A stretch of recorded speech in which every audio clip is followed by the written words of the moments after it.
สิทธิกิจจังสิทธิกัมมังสิทธิการิยะตถาคโตสิทธิเตโชชโยนิจังสิทธิราโพนิรันตรังสัพพสิทธิประสิทธิเมพุทธคุณังอาราธนานังธรรมคุณังอาราธนานังสังฆคุณังอาราธนานังอาจาริยะคุณังอาราธนานังมาตาปิตุระคุณังอาราธนานังสัพพคุณานิจาอาราธนานังพุทธังประสิทธิเมธัมมังประสิทธิเมสังฆังประสิทธิเมอาจาริยะคุณังประสิทธิเมมาตาปิตโรประสิทธิเมสัพพคุณังประสิทธิเมตัวลูกอาจารย์สมประสงค์สุริลุกพร้อมด้วย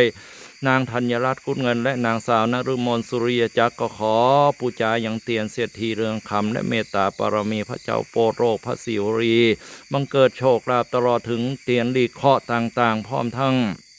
เทียนพระศิวรีธรรมะกล้าขายให้แก่ตัวผู้ค้าอาจารย์สมประสงค์สุริลุกนางธัญรัตน์กุลเงินและนางสาวนฤมลสุริยจักรก็ขอให้ได้อยู่ดีมีความสุขให้ได้เจริญกล้าขายก็ขอให้ได้ร่ำได้รวยนางธัญรัตน์กุลเงินได้เปิดร้านค้าขายสังฆพันธ์ก็ดีร้านค้าขายเครื่องดื่มแอลกอฮอล์ก็ดีร้านค้าขายสิ่งของต่างๆก็ดีขอให้พระพุทธังจงนำเงินพระธรรมังจงนำทองพระสังฆังจงนำเข้าของให้เงินทองเข้าของไหลมาด้วยนะโมพุทธายะให้ได้มั่งมีเป็นเศรษฐีมีกำไรตลอดถึงนางสาวนฤมลสุริยจักรอันได้ประกอบธุรกิจการค้าการขายก็ดีขอให้ได้มั่งมีเงินทองทำงานสิ่งใดก็ขอให้ประสบความสำเร็จให้ได้เงินให้ได้ทองไปเก็บเงินเก็บทองจากใครก็ดีก็ขอให้เก็บเงินเก็บทองได้ด้วยมั่งมีสีสุขด้วยนะโมพุทธายะตนตัวแห่งตัวผู้ฆ่าอันได้อยู่นังคุ้มปุจารรานาแห่งนี้ก็ได้บังเกิดเป็นโภคทรัพย์ได้ปลดเปลื้องภาระหนี้สินต่างๆให้ได้มั่งมีมั่งคุณมั่งมีขอให้พระพุทธังจงนำเงินพระธรรมังจงนำทองพระสังฆังจงนำเข้าของเงินทองเข้าของไหลมาณชาริติจงประสิทธิเมด้วยบุญบารมีแห่งครูบาอาจารย์เจ้าอันมีบารมีของหลวงพ่อปานวัดบางนมโคหลวงปู่ฤาษีลิงดำตลอดถึงบารมีของหลวงพ่อกล้วยชิดินทโลบารมีหลวงปู่ครูบาคำอ้ายพิวงโซตลอดถึงบารมีของท่านพระครูมนูนกิจจาธรบารมีของหลวงปู่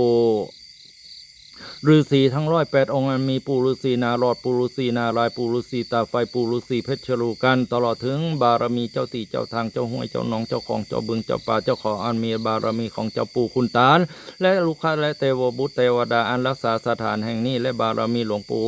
ครูบาคำอ้ายเจ้าจงอำนวยอมพรให้ตัวพลตนตัวแห่งผู้ค้าและกัลยาณมิตรลูกศิษย์ทั้ง2คนจงบ้างมีสีสุขได้ถูกหวยได้ถูกลอตเตอรี่รางวัลที่1รางวัลที่2รางวัลที่3รางวัลที่4รางวัลที่5ตลอดถึงเลขท้าย3ตัวและเลขท้าย2ตัวในงวดวันที่16สิงหาคม